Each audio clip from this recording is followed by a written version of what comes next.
Oi, gente, tudo bem com vocês? Mais um vidinho aqui da Sandra Queiroz, fazendo a minha rotina diária, que é lavar louça e limpar a casa.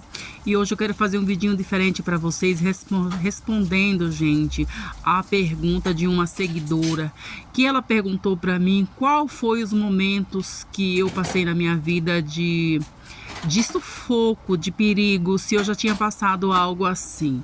E respondendo aqui, gente, vou falar para vocês uma pequena história. São várias histórias real na minha vida, tá, gente? Que eu poderia falar para vocês, mas de repente, se vocês gostarem, se tiver bastante like nesse vídeo, eu vou contar várias histórias que aconteceu comigo, porque a minha vida é um livro, gente, é um livro mesmo, e um livro com muitas páginas, tá?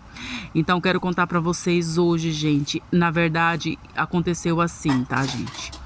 Eu morava no interior da Bahia, em uns vilarejos, né, gente? Com minha mãe, e eu tinha mais ou menos uns 15 anos de idade.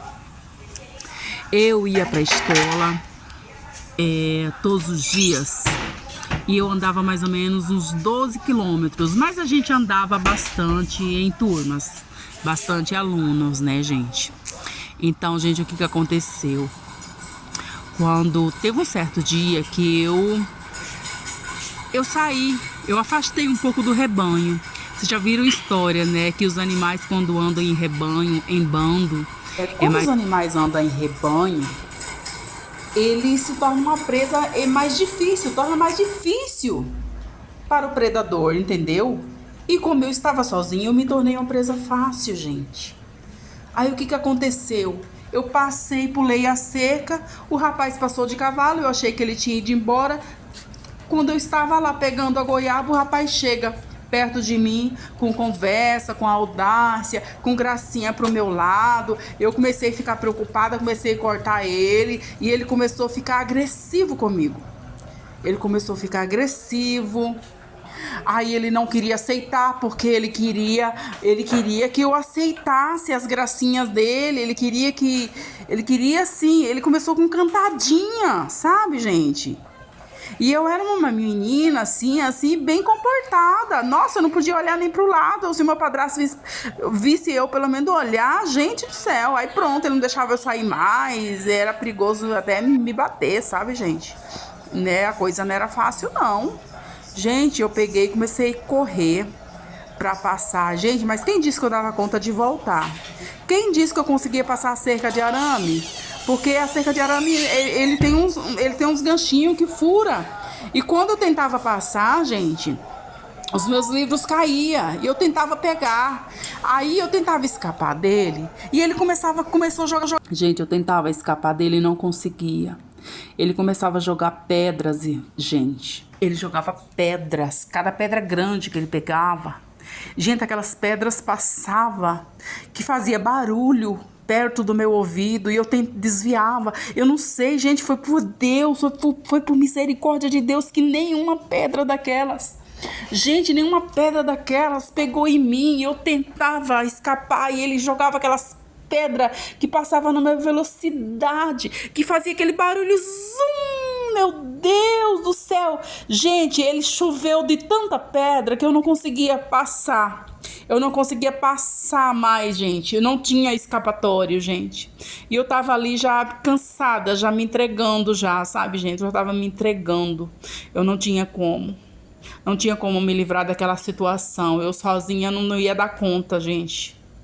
E aí, gente, foi por Deus, porque aquele horário, gente, acho que de mais de 1 da tarde, não era um horário que cessava o movimento na estrada, os alunos iam embora, as pessoas que estavam resolvendo as coisas na cidade já tinham ido embora, era raro passar uma pessoa naquele caminho, sabe, gente? E aí, gente, quando eu olhei assim para a estrada, tava passando um senhor de bicicleta.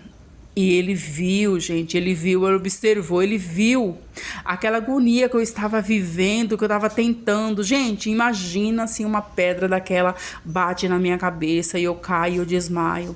Ele tinha me aprontado comigo, sabe? Ele poderia me estrupar e me matar. Porque se ele começou a jogar pedras e ele fizesse o mal para mim, o que ia acontecer? ele não ia deixar barata, ele não ia me deixar viva para contar a história, entendeu? Ele não ia deixar eu viva para contar a história. Simplesmente isso. O meu corpo ia desaparecer e nunca mais ninguém ia achar. Mas Deus, ele foi tão bom na minha vida, foi tão bom, tão bom, tão bom, que ele me guardou, que ele me livrou dessas pedras e ele mandou um anjo naquele momento. Ele mandou uma pessoa que ia passando de bicicleta, que me conheceu e viu aquela situação. Aquele homem, ele começou a assoviar de longe. Ele começou a assoviar e aí quando o cara viu, o cara ficou todo sem graça, pegou e sumiu pra lá, saiu correndo. E o homem pegou, ficou com dó de mim. Ele perguntava pra mim o que estava acontecendo. Eu não conseguia nem falar, de tão trêmula que eu tava.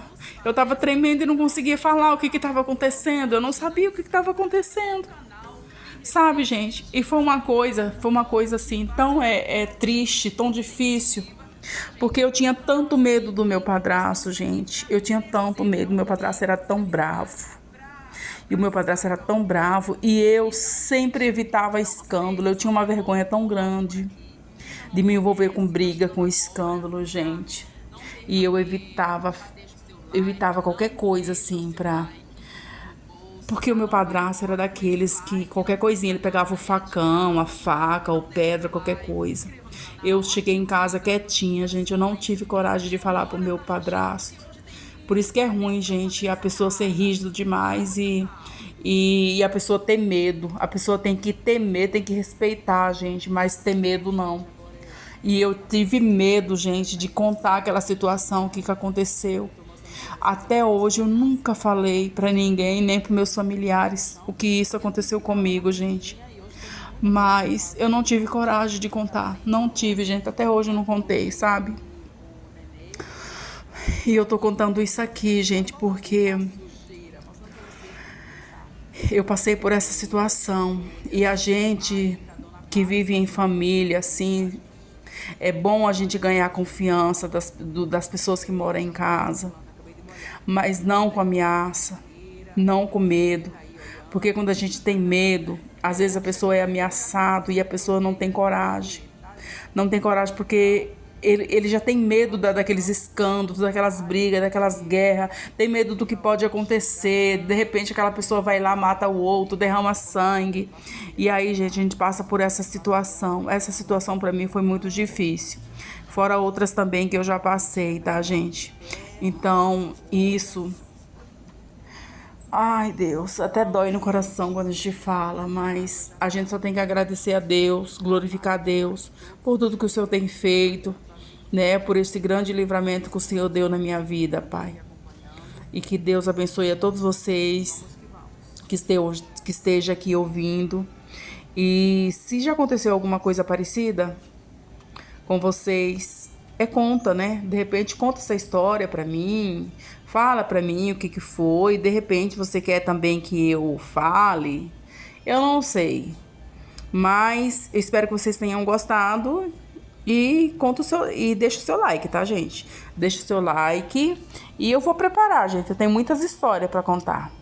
De repente eu posso contar outra história pra vocês também, tá bom? Então um abraço pra vocês, ficam com Deus.